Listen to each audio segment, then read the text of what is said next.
Previously a Young Sad 15. But I ain't know it came like this. Somebody over there snitching.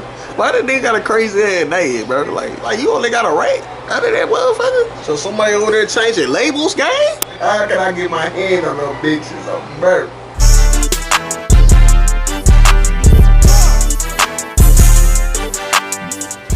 But we gonna react to something about Nike. We gonna see what's up with this, my nigga. I don't know what's gonna go down, my nigga. We just gonna like, comment, subscribe to these, and let's get right into that motherfucking maker. Yeah, something strange was happening inside the sneaker world. Federal agents were showing up everywhere. 12 people face federal charges now, accused of stealing more than $2 million in Nike products from the company's North American Logistics Center right here in Memphis. Let's get back into it. Federal prosecutors say this went on for at least 4 years, totaling nearly $2 million. Was the other co-owner of Cool Kicks that was taken into custody by LAPD. Nigga, did they just say $2 million? How the fuck Nike owe $2 million, bro? The hell, nigga? All the fucking shoes they sold? They're scamming. Them nigga might be scamming, gang, like my cousin said. That shit crazy. But let's go see what's up. 40-year-old Keith Cannon, who owned Valid Kicks. Project Blitz, Cool Kicks, warehouses filled with thousands of sneakers, search warrants, evidence boxes, and phones being held outside storefronts trying to figure out what was happening. But nobody seemed to know the answer. There were plenty of rumors about counterfeit sneakers, money laundering, tax fraud, stuff like that. But law enforcement and the government stayed completely silent. They try to make sure them niggas ain't did shit. Why the fuck I can't tell them what the fuck going on with Nike, bro? Just a series of raids that at the time seemed to be a little bit unrelated. That's how it looked from the outside looking in. While the sneaker community was trying to guess what happened, federal investigators were allegedly putting together a case that had been going for years. And according to a federal indictment that just got released this month, I think we have answers to everything we need to know. The story didn't begin with Cool Kicks or Project Blitz or even California. It all began in a warehouse that was nearly 2,000 miles away. Nike's North American Logistics Center that was located in Memphis, Tennessee. Every single day, this building moves thousands of Nike products across the United States. If you've ever bought a pair of Jordans or Nike Dunks or anything of that nature, there's a good chance that it goes through this warehouse first. This is essentially the beating heart of Nike's entire supply chain. Products arrive in this warehouse from around the world. They get sorted, packed, labeled, loaded into trucks, and then shipped to retailers across the country, like Foot Locker or Champs or wherever you buy your shoes from. And on paper, it's one of the most efficient logistics systems in the entire world. Every package has a barcode, every carton has a destination, and every movement is seemingly tracked. And every shipment has one small detail that tells the entire system where to go, and that's a shipping label. And according to federal prosecutors, that tiny piece of paper would allegedly become the key to one of the biggest sneaker theft conspiracies in recent history. Basically what that paper is basically the address where it's gonna finna go to the next person or the next shop or whatever, nigga. That's basically what it is. I'm still trying to figure out what the fuck going on. Nigga, you said tell the nigga if they nigga getting sneakers off another way, off the dark site, off the dark web. We don't fucking know. Investigators looked into this case, the more they realized that it wasn't just a traditional cargo theft. Nobody was cutting locks or hijacking the trucks or breaking into the warehouse. Yeah, I don't know if y'all see that shit or I'm just tripping, but that nigga voice, when he talking, my nigga, it's not matching up with his voice. I don't know if that's my shit or that's that nigga shit. It got to be that nigga shit, cause that's not me, gang. Y'all see that shit.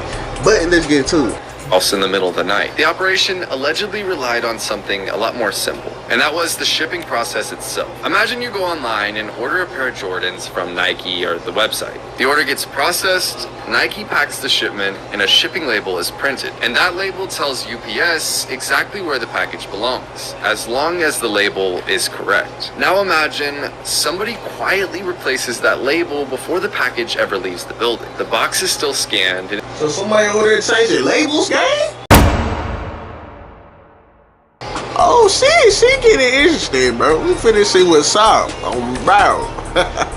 still gets loaded into the truck and UPS delivers. But the only difference is the destination. And according to the indictment, this is what investigators believe exactly happened. So whenever there's a hype Jordan release, like let's just say, for example, the Jordan 4 Brick by Bricks, somebody...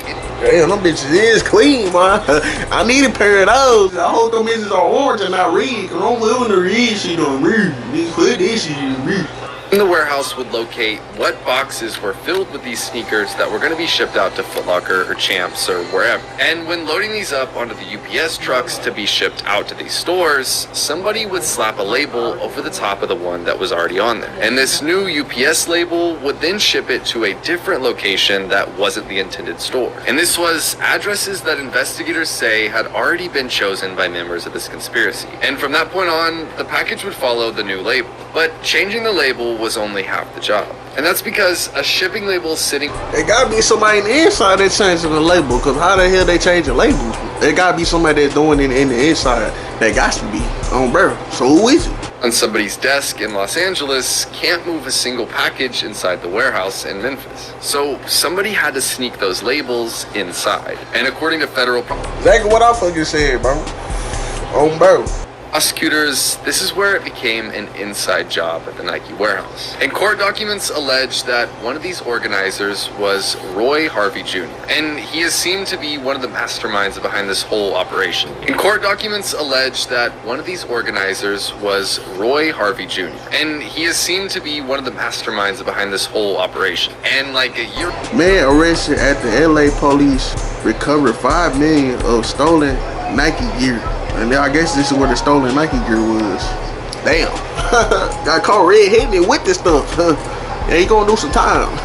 ago when Project Blitz got raided, it was because of Roy Harvey Jr. He had been seen delivering or using some of these packages around the Project Blitz warehouse, and that's what got him raided. But according to this indictment, investigators allege that he created these shipping labels and arranged the delivery locations and coordinated where those redirected shipments would ultimately end up. Because Harvey wasn't a Nike employee and he couldn't just walk into the warehouse. According to the prosecutors, somebody else on the inside was handling how the labels got on the packages. And the indictment identifies a man named Michael Perkins. He was a floor manager inside Nike's Memphis. I'm just trying to figure out how the hell they got all these names. Somebody talking.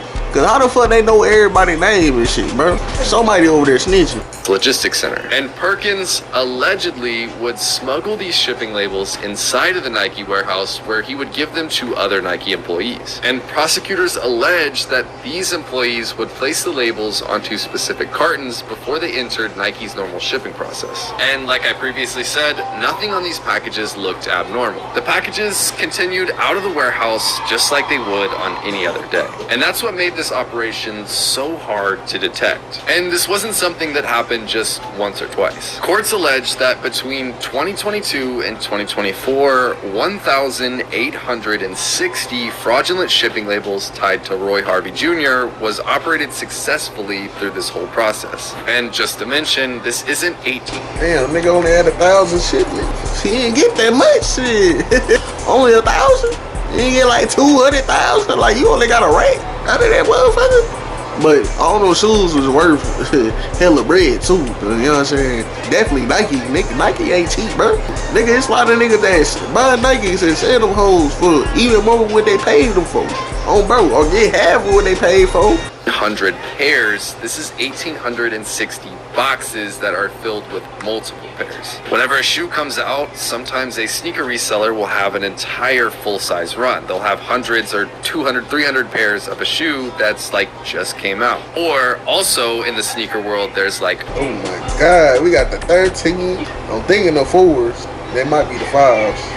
Those them bitches, bro. I need those. How can I get my hand on those bitches, bro? early pairs. You'll see people have multiple pairs of shoes before they come out, like months before they come out. But what happened after the shoes left Memphis was almost a little more surprising. And I thought because people got good connects. That's what I thought, how people be getting their shoes before they come out.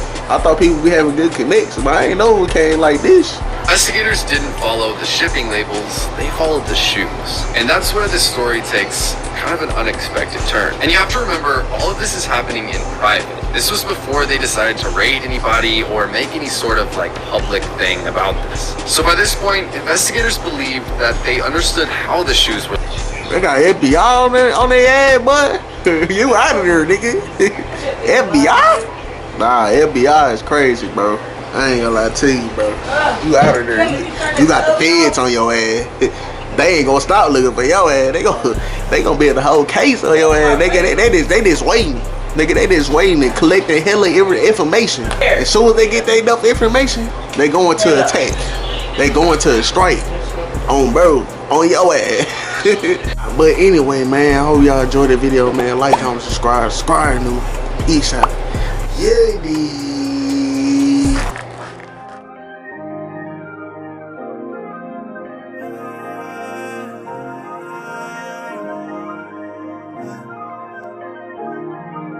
All my nightmares never fight fair. In my mind, I'm staying right here.